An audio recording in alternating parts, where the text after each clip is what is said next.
여러분, 이 글자 읽으실 수 있으신가요? 꿈몽. 누구나 한 번쯤은 써본 글자입니다. 그런데 이 14획 안에 잠자리에 누운 사람과 크게 뜬 두 눈, 그리고 깊은 밤이 숨어 있다면 믿으시겠습니까? 안녕하세요. 이철성의 한시 여행입니다. 오늘부터 새로 시작하는 이야기, 한시 속의 한자 여행. 한자 한 글자에서 출발해 그 글자가 살아 숨쉬는 한 편의 시에가 닿는 여행입니다. 이 여정을 함께 하실 분은 지금 구독과 좋아요를 눌러주세요. 알림 설정까지 해두시면 글자 하나하나가 시가 되는 순간을 놓치지 않으실 겁니다. 그 첫 글자가 바로 꿈몽입니다. 오늘의 글자 꿈몽.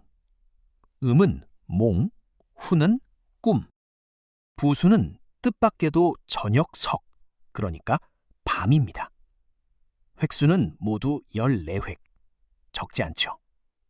그런데 이 글자는 위와 아래 두 덩어리로 나누어 보면 비밀이 풀립니다. 글자의 맨 아래, 이 작은 부분이 바로 밤을 뜻하는 저녁석이고요. 그 위에 복잡한 부분에 오늘 이야기의 진짜 주인공이 숨어 있습니다. 자, 시간을 거꾸로 돌려 3000년 전으로 가보겠습니다. 가장 오래된 형태, 갑골문 속의 몽입니다. 보이십니까? 옆으로 세운 이 모양은 침상, 즉 잠자리입니다. 그 곁에 사람 하나가 누워 있고요. 그리고 그 사람의 얼굴 위에 유난히 크게 그려진 눈 하나가 떠 있습니다. 잠자리에 누운 사람이 밤중에 눈을 크게 뜨고 무언가를 보고 있는 모습. 바로 꿈을 꾸는 장면을 그림으로 그린 것입니다. 세월이 흘러 금문에 이르면 여기에 밤을 뜻하는 저녁석이 더해집니다. 밤에 꾸는 것이라는 뜻이 한층 또렷해진 거지요. 오늘날 몽의 부수가 석인 까닭이 바로 여기에 있습니다. 그리고 소전에 와서 한자학의 고전 설문해자는 이 글자를 저녁석에서 뜻을 얻고 어두울 몽에서 소리를 얻은 글자로 정리합니다. 그런데 설문이 매긴 이 글자의 본뜻은 놀랍게도 꿈이 아니었습니다. 몽, 불명야, 곧 흐릿하다, 또렷하지 않다였습니다. 여기서 한 가지 짚고 넘어가야 합니다.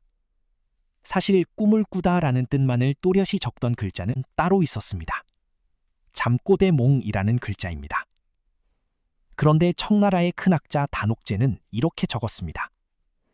오늘날에는 몽을 빌려 그 자리를 대신하니 몽이 널리 쓰이고 몽은 폐하였다. 다시 말해 우리가 지금 꿈으로 알고 있는 이 몽은 원래 흐릿함을 뜻하던 글자가 진짜 주인이던 몽을 밀어내고 그 자리를 차지한 일종의 자리 바꿈의 결과였던 셈입니다. 그래서일까요? 동아시아 사람들에게 꿈이라는 말에는 늘 또렷하지 않은 것, 붙잡으면 사라지는 것, 한바탕의 허망함이라는 그림자가 따라다녔습니다. 나비가 되어 날던 장자의 꿈도, 대개 하나의 평생 영화를 다 누렸다는 남가일몽도, 한 자락 봄꿈 같다는 일장춘몽도 모두 이 흐릿한 꿈의 후예들입니다. 글자 한자의 내력이 한 문명의 인생관을 품고 있는 것이죠. 자, 그렇다면 이 몽, 우리 일상에서는 어디에 숨어 있을까요? 생각보다 가까이 있습니다. 자나깨나 이런저런 상상에 잠기는 일을 몽상이라 하고 잠결에 일어나 돌아다니는 증세를 몽유병이라 합니다. 가위에 눌린 듯 무서운 꿈은 악몽, 반대로 좋은 일이 생길 꿈은 길몽. 그 꿈이 무슨 뜻인지 풀어보는 일이 해몽이고 아이를 가질 무렵 꾸는 꿈은 태몽입니다. 한 이불을 덮고 자도 서로 다른 꿈을 꾼다는 동상이몽. 곁에 있어도 마음이 다를 때 우리는 여전히 1000년 전 그 글자를 꺼냈습니다. 드림이라는 영어 한 단어로는 다 담기지 않는 결이 이 한 글자 안에 이렇게 격혀이 쌓여 있는 것이지요. 이제 이 글자가 가장 깊은 울림으로 살아나는 한 편의 시로 가보겠습니다. 송나라의 대문호 소동파. 그는 정치적 모함으로 황주 땅에 귀양가 있던 시절 적벽 강가에 서서 옛 영웅 주유를 떠올립니다. 젊은 나이에 천하를 호령하던 영웅과 어느새 머리가 휘어진 자신. 그 까마득한 거리 앞에서 동파는 술 한 잔을 들어 강물에 비친 달에 가만히 부어 올립니다. 그리고 남긴 마지막 두 구절이 천년을 건너 지금도 회자됩니다.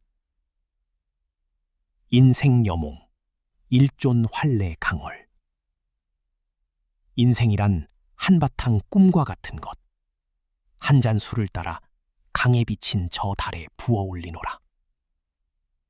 인생여몽, 인생은 꿈과 같다. 보십시오. 오늘 우리가 따라온 그 길, 꿈을 꾸다에서 흐릿함으로, 흐릿함에서 한바탕의 허망함으로, 그 천년의 의미가 이 5글자 안에 고스란히 들어와 앉아 있습니다. 글자의 내력을 알고 나면 같은 시도 이렇게 다르게 들립니다. 꿈몽. 잠자리에 누운 사람의 크게 뜬 눈에서 시작해 깊은 밤을 건너 마침내 인생은 한바탕 꿈이라는 한 줄에 가닿은 글자.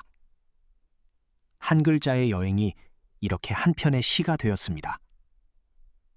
오늘 이 여행이 마음에 닿으셨다면 구독과 좋아요로 다음 글자를 기약해 주세요. 다음 시간에는 마음심을 품은 그리움의 글자. 멀리 있는 누군가를 향한 마음. 생각사를 들고 찾아오겠습니다. 지금까지 이철성의 한시 여행이었습니다. 평안한 밤 되시기려.